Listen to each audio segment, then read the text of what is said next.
Good morning. Good morning, Rabbi. The story is told of a teacher that went with his students on a hike or some type of trip, and they come to a fork in the road. It wasn't just a fork; it was like a four-way fork.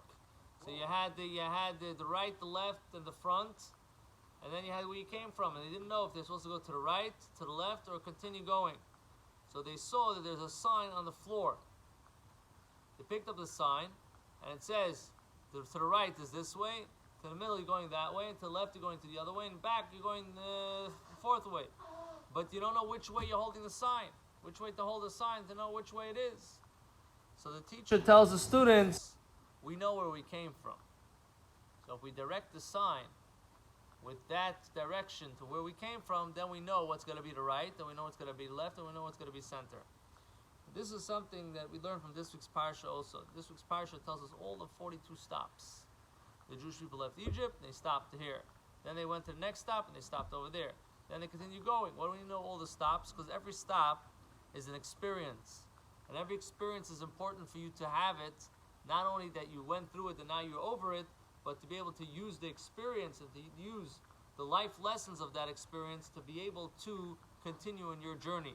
Anything that happens in our lives to us is for a reason, and our avodah, our service is first of all to go forward.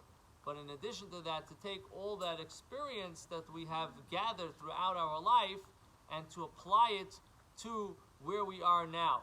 That's also one of the great values of doing tshuva.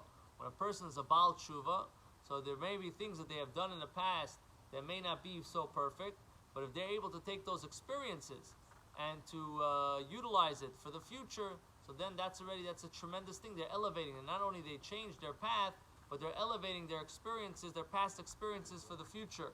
There's many values in that. There's even the person that says like King David says, "Tzam lecha nafshi," my soul thirsts to you. Kam lecha psari, be'eretz siya va'oyev, like I'm in a desert, scorched, and I want water. When somebody wants water like that, it's not like water drinking in your house. You have such a thirst for water. You want to have that water every second. You appreciate it. So too, when a person is far away and they want to come back to Hashem, there's a thirst, and that experience of being away can bring you even closer now when you want to go to Hashem. So there's an opportunity in every experience that we have in our lives to be able to utilize it to serve Hashem and to get closer and to know where we're coming from, to know where we're going. We should all have atzlacha, success in our journey. We should make it. May we be zeicha to the coming of Mashiach Tzidkeinu Meher Minu V'Noimar. Amen. Amen.